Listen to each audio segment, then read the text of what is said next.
नमस्कार दोस्तों। एक बार फिर हम ट्रांजिट पे बात करने जा रही, क्योंकि आने वाले समय में देश में बहुत हलचल चल रही है और चलने वाली है। तो हमारी नजर इस वक्त कौन सा ग्रह क्या कर रहा है उसके ऊपर बहुत ज्यादा है। तो आज मैं आपसे वक्री बुध के बारे में बात करने वाली हूँ। बुध वक्री होने जा रहा है अप्रैल में, और ये 2 अप्रैल से 25 अप्रैल तक वक्री होगा और मेष से मीन राशि में वो वक्री अवस्था में 24 दिन रहेगा। तो अप्रोक्सीमेटली मान लीजिए वो 24 दिन रहेगा, तो 24 डिग्री 22-23 डिग्री तक तो जाएगा, क्योंकि 2 डिग्री से वो वापस जा रहा है और फिर अपनी यात्रा वापस से लाके मेष में आएगा। यानी वह उतने ही दिन वापस मीन में से जाके फिर मेष में आएगा। तो वो अभी भी मीन में है। तो इस बार मीन राशि में बुध बहुत अधिक दिन रहने वाला है। 1 महीना वो रहेगा अपने मार्गी समय, और फिर वो जब मीन में से मेष में जाएगा और वहां से फिर वापस होगा, तो समझिए लगभग 2 महीने वो वक्री और मार्गी अवस्था यह गुजारने वाला है, अप्रोक्सीमेटली 50 डेज। अब अश्विनी नक्षत्र से पीछे रेवती नक्षत्र में जाएगा, अपने स्व नक्षत्र में। और अश्विनी नक्षत्र और रेवती नक्षत्र दोनों गंडांत के नक्षत्र हैं। जब ये गंडांत के नक्षत्र होते हैं तो ये एक गांठ देते हैं जो बुद्धि में भी रह जाती है। यानी आपके मन में कोई बात ऐसी रह जाती है जो गांठ देती है, और ये गठबंधन भी देती है। यानी आपको आगे बढ़ने के लिए किसी का साथ चाहिए, कोई आपको उससे बाहर ले जाए, कोई आपको उस स्थिति से निकाल ले, ऐसा साथ आपको चाहिए। ये बुध मांगता है। और केतु जो है वो डिटैचमेंट का कारक है, लेकिन बुध के लिए वो गांठ वो उसको पकड़ता है और भूल जाता है कि मैंने कभी इसके लिए कुछ किया था। यानी जिस व्यक्ति से आपने अपना हाथ पकड़ के आगे बढ़े और कल उसे भूल गए, यह भी बुध के रेवती और केतु नक्षत्र के बीच का संबंध। और वो जो गंडांत बन रहा है वह भी मीन आखिरी राशि, जो कि काल पुरुष की अंतिम राशि का गंडांत है और प्रथम राशि से है। यानी आप प्रथम किसी से मिलते हैं और उसे अपनी 12 राशियों में घूमते हुए उसका एहसान भूल जाते हैं कि उसने हमें पार लगाया। इसके लिए और आगे बात करेंगे। शनि 6 अप्रैल से बृहस्पति के नक्षत्र पूर्वा भाद्रपद में प्रवेश कर रहा है। ये भी अप्रैल में ही हो रहा है। तो मित्रों, आगे अगर हम बात करें सबसे पहले बुध की, बुध वक्री होने से पहले अपनी गति धीमी करता है, और वही समय उसके वक्री होने का भी होता है, क्योंकि वह एकदम से अपने पीछे जाना शुरू नहीं करता, सूर्य के प्रभाव में रहता है। तो बुध मार्गी होने से पहले भी अपनी गति को सामान्य से कम करके आगे बढ़ता है। इसीलिए वो अपने नेचुरल वे में, जो उसकी नेचुरल गति है, उससे कम या धीरे या स्थिर होके चलता है। वक्री होने पर सामान्यतः 3 सप्ताह का समय लेता है, और ये हर वर्ष 3 से 4 बार 20 से 24 दिनों तक के लिए वक्री अवस्था में होता है, क्योंकि यह सूर्य से 28 डिग्री से दूर नहीं रह सकता, और जब सूर्य से अंतिम चरण की डिग्री में पहुंच जाता है तब यह मार्गी हो जाता है। वक्री बुध जब पीछे की ओर जाता है, इसका अर्थ है कि आप कुछ पीछे ऐसा भूल आए हैं, कुछ छोड़ आए हैं, उसे दोबारा से देख लीजिए, पढ़ लीजिए, समझ लीजिए। कोई कार्य अधूरा लग रहा है या उस कमी को सुधारने के लिए आपके पास 3 सप्ताह का समय है। आप पढ़ें, लिखें, देखें, मित्रों से मिले और गुरुजनों से मिले, या जो सबक रह गया है उसे पूरा करें। ये जिनके बुध की दशा है, जिन स्टूडेंट की बुध की दशा है, ये उनके लिए बहुत बड़ी सबक है कि क्योंकि उनका रिजल्ट आने वाला है। अगर ये वक्री बुध उन्हें पीछे ले जाता है पढ़ने के लिए तो उससे घबराए नहीं। आप पीछे जाएंगे तो आपको याद आएगा कि आपने बहुत कुछ पीछे छोड़ दिया था। आप रिवाइज करेंगे उसे, क्योंकि रिवाइज करने पर आपको अपनी गलती का एहसास होगा, और फिर आप उन लोगों से मिलेंगे या उन गुरु से मिलेंगे जिनसे मिलकर आपको असलियत या अच्छाई या आपको कुछ सीखने को मिलेगा। फिर जब आप मार्गी होके वापस में आएंगे तो आप अपने आसपास उन चीजों को भी देख लेंगे जो पहले देखने से छूट गई हैं। यानी बुद्धि में दोबारा से रिवाइज करने पर आपकी बुद्धि शार्प हो जाएगी, कुछ नया भी सीख कर आएंगे और कुछ जो पहले छोड़ आए थे वो भी ग्रहण कर लेंगे। तो ये बुद्धि को डबल फायदा मिलता है।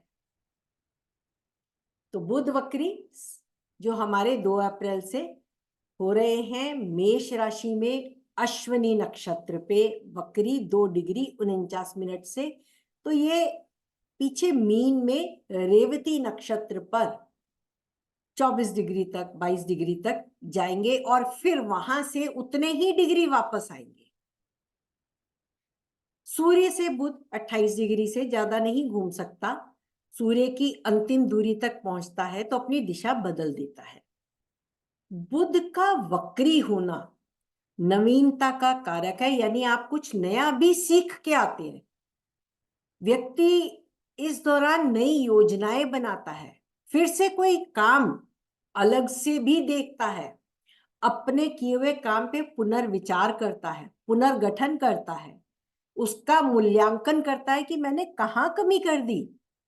क्योंकि उसके पास समय है जो 3 सप्ताह का, तो 3 सप्ताह में वो अपने पिछले कर्ज चुकाने या कागजी कार्यवाही, ये उनके लिए जिनका कोर्ट केस चल रहा है उनके लिए भी जो वर्डिक्ट होती हैं उनमें आप दोबारा पढ़ते लिखते हैं कि कहीं ये मैंने कोई गलती तो नहीं कर ली। ये वक्री बुध आपको बहुत सबक देता है, अपने किए हुए वादों को पूरा करने के लिए भी अच्छा है। वक्री बुध जो है इसके प्रभाव के कारण कई बार व्यक्ति कुछ बोलना चाहते हुए भी बोल नहीं पाता उसकी स्थिति में, क्योंकि यह डिपेंड करता है कि आपकी कुंडली में बुध कहाँ है और किस परिस्थिति में है। और कुछ लोग इतना अधिक बोल जाते हैं कि वो बोलने की अधिकता हो जाती है। ऐसे लोग बुध के प्रभाव में आकर जीवन में अनेक बार बड़े अटपटे से निर्णय ले लेते हैं, विपरीत, अप्रत्याशित, अचानक लेने वाले और अटपटे निर्णय ले लेते हैं जो उस समय की परिस्थितियों के हिसाब से में भी गलत भी हो सकते हैं या उस परिस्थिति में एकदम विपरीत हो सकते हैं, उलट हो सकते हैं।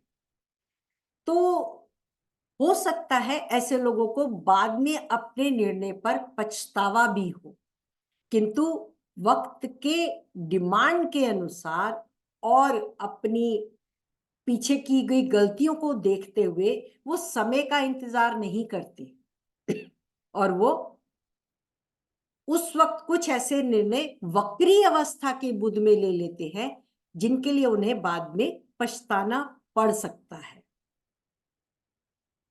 वक्री बुध के प्रभाव में अचानक से होने वाले परिवर्तन आपकी लाइफ में आते हैं। व्यक्ति बहुत से निर्णय अचानक ले लेता है और परिस्थितिवश उसे वो बाद में, जब वो मार्गी अवस्था में फिर से अपनी उस राशि में आता है जिसमें वो पहले था, तब उसके प्रभाव जीवन में देखे जा सकते हैं, क्योंकि उन निर्णयों की जो वो लेते हैं उसका प्रभाव बाद में पता लगता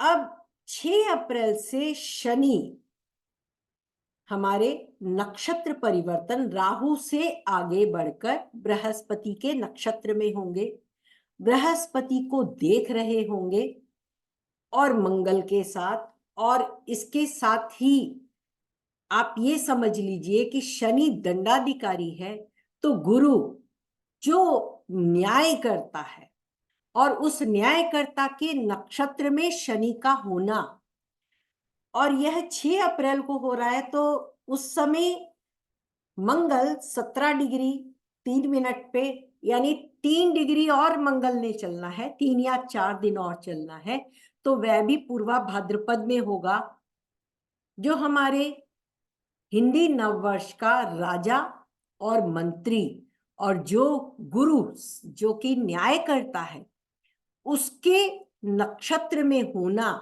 एक बहुत जिसको कहते हैं बहुत बड़ा चेंज हमारे दुनिया में आने वाला है। बहुत बड़ा चेंज, दुनिया में ही उथल पुथल मच जाएगी, क्योंकि हमारा जो आने वाला टाइम, मैं उस पे भी आपको बता दूं कि गुरु भी जो शुक्र की राशि में परिवर्तन बहुत जल्द करने वाला है, 2 मई को ही वो कर जाएगा या 5 मई को कर जाएगा, मैं आपको बहुत जल्द इस पे भी बना के दूंगी।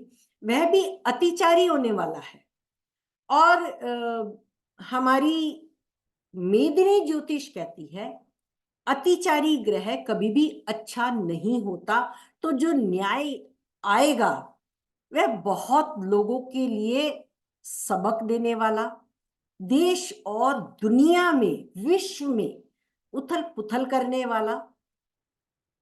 शनि और मंगल लड़ाई झगड़ा पसंद करने वाले ये दोनों ग्रह है, और ये अगर इनका गुरु जो न्याय करता है वही अतिचारी हो जाए, तो आप समझ लीजिए कि हाहाकार मचने वाला है।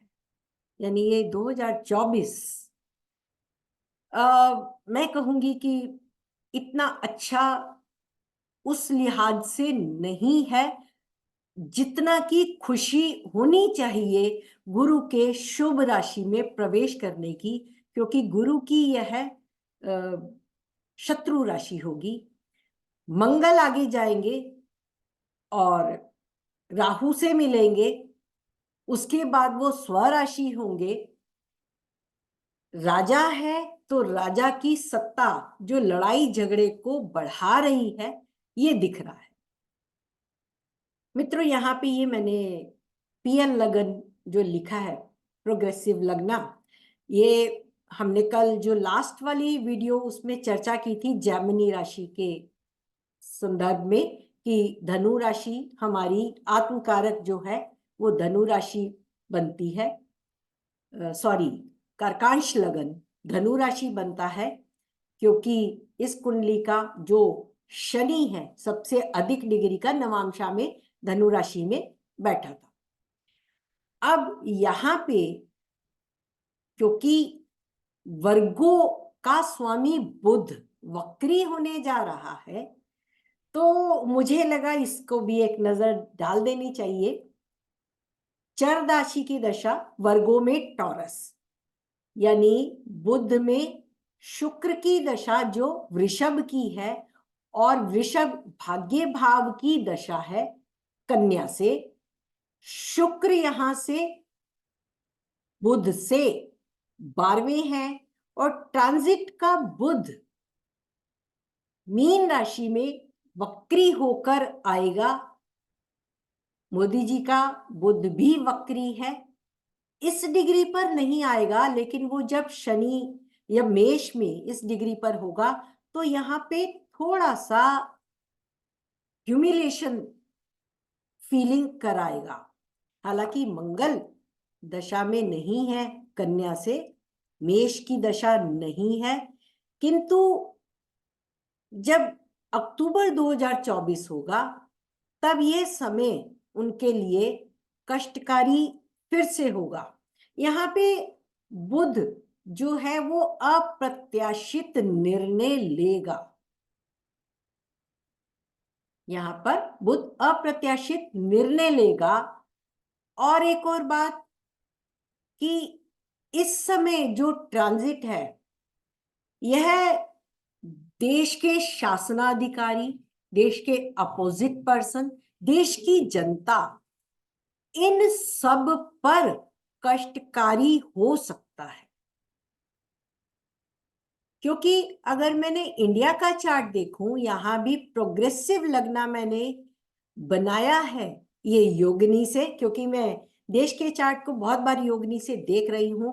भ्रामरी की दशा, क्योंकि मंगल की दशा चल रही है और ट्रांजिट भी शनि और मंगल का यहाँ पर है और यहाँ से चतुर्थ भाव पीड़ित हो रहा है। भ्रामरी दशा में जुपिटर और केतु देखें तो जुपिटर यहाँ भी देश के भाग्य में है, यानी देश का भाग्य तो बदलने वाला है, ये तय है, देश का भाग्य बदलने वाला है। किंतु यहाँ पे मैं फिर ये कहूंगी, हालांकि जो शासन करता है वो बली है, क्योंकि शनि यहाँ मंत्री है और राजा भी साथ में बैठा है।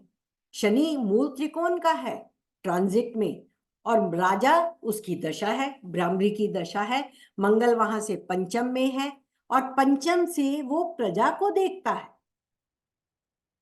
पंचम से मंगल भ्रामरी का स्वामी प्रजा को देखता है और यहां से अगर प्रोग्रेसिव लगना से देखो तो प्रजा के बीच में मंगल बैठा है। लेकिन मंगल से केतु का संबंध 6-8 का है और यहाँ पे ट्रांजिट का केतु भी जनता के भाव में है। देश की कुंडली के प्रजा, 5th हाउस, प्रजा उनकी संतान है, तो वो प्रजा वहां पर केतु है जिस पर मंगल की दृष्टि है। भ्रामरी से ये अगर हम देखें तो अष्टम भाव है और मंगल द्वारा भी दृष्ट होने से, मंगल उसे चौथी दृष्टि से प्रजा को प्रोटेक्ट तो करता है, किंतु केतु वहां होने से जनता स्वयं को ठगा हुआ फील कर सकती है कि जैसे उसके साथ धोखा हुआ। तो आज के लिए इतना ही। मैं बहुत जल्द बृहस्पति के लिए भी आपके लिए लेके आऊंगी और कोशिश करूंगी आप में से किसी व्यूअर का चार्ट लूं। अगर आप देना चाहते हो अपना चार्ट तो मुझे जरूर दीजिएगा और आपके सुझाव, आपके प्यार, इस सब का इंतजार रहेगा। आप अपना प्यार बनाए रखें और मुझे सब्सक्राइब करें चैनल को, ताकि मैं आपके साथ और भी विषय पर, नए नए विषय पर आपके लिए वीडियोस ला सकूं और आपके और अपने ज्ञान में भी आपके द्वारा बढ़ोतरी कर सकूं। Thank you so much.